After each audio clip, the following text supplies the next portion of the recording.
diyaaradan aad arkaysaan waxay sidaa 100 qof marka adiga lagugu daro.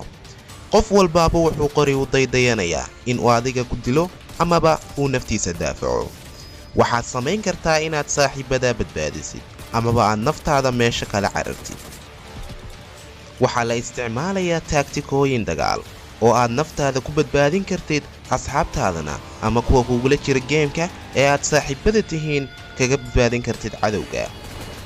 geemkani ma ogola in aad 2 qof ku wada noolaataan amaba 2 tiim ay wada noolaadaan oo markasta waxaa la rabaa in aad ka kala disho ka kalena uu ka kala ugaarsado.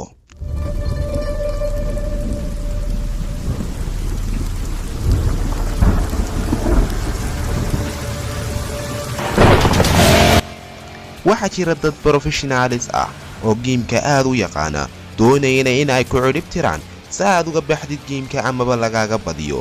haddaba waxyaabaha khaaskee lagaaga baahanyay ayaa waxaa ka mid ah inaad taagtikada dagaal taqaanid iyo weliba inaad maqashid hirarka jabaqeed ee ka soo baxaya dadka aad la ciyaaraysid si aanad ula kulmin waxyaabo kadis ah oo aanad diyaar u ahayn.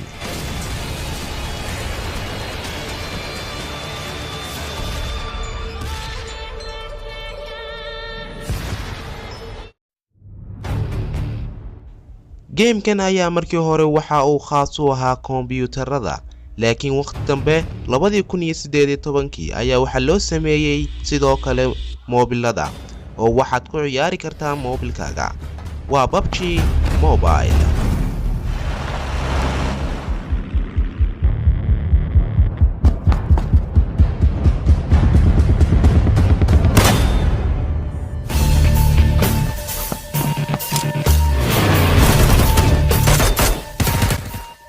dadka geemkan kula ciyaaraya waa dad online ah oo adigoo kale soo fadhiista geemka doonayna in ay guulaystaan oo ay geemkan ka guulaystaan ay badiyaan.